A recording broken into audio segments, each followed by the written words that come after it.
আমি captain Arif sir, সবাই আমাদের জন্য দোয়া করেন। এখানে স্যার 4-5 জন মারা গেছে স্যার, ওয়ান ইজ আইডেন্টিফাইড, আমরা ওকে চিনতে পারছি না স্যার, এবং বেশ কয়েকটা 4-5টা বোমিং হয়েছে স্যার। আমরা অ্যালার্ট আছি স্যার, আর হয়তো বা কারেন্ট থাকবে না স্যার, একটু পরে will out of electricity sir. আমাদের জন্য সবাই দোয়া করেন স্যার, আল্লাহ ভরসা স্যার। আসসালামু আলাইকুম স্যার। আমাদের অবস্থা খুবই খারাপ, এখানে ড্রোন অ্যাটাক হয়েছে, আমাদের 6 জন জায়গা মারা গেছে।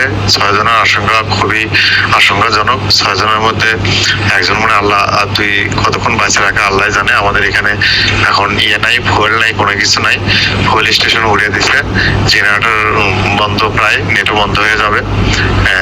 যতটুকু তেল জেনারেটরের মধ্যে আছে ওইটুকু শেষ হলেই শেষ, আর কারো যোগাযোগও কিছু হবে না। আমাদের জন্য দোয়া করেন।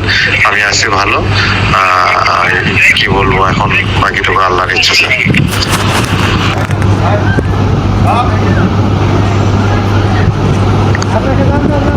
অবস্থা খুব খারাপ। আমি এই ক্যাম্পে আছি, 5 জন অলরেডি মারা গিয়েছে। আমি এই ক্যাম্পে আছি, অবস্থা খুব খারাপ। এই ক্যাম্পে এখন নেটও থাকবে না, কি যে অবস্থা হবে আমরা বেঁচে থাকতে পারবো কিনা জানি না। যুদ্ধ বিমান দিয়ে আমাদের আমরা নিরাপদ দূরত্বে আছি স্যার, একটা গাছের নিচে আছি স্যার। ঠিক আছে, চারপাশে খেয়াল রাখো।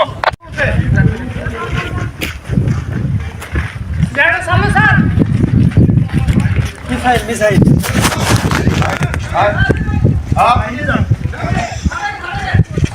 আপনাকে যান যান যান। আল্লাহ রে আল্লাহ, আরে আল্লাহ। এই জেলার থেকে পানি পয়েন্ট ঠিক আছে স্যার? পানি পয়েন্ট আমরা নিরাপদ দূরত্বে আছি স্যার, একটা গাছের নিচে আছি স্যার। ঠিক আছে, চারপাশে খেয়াল রাখো।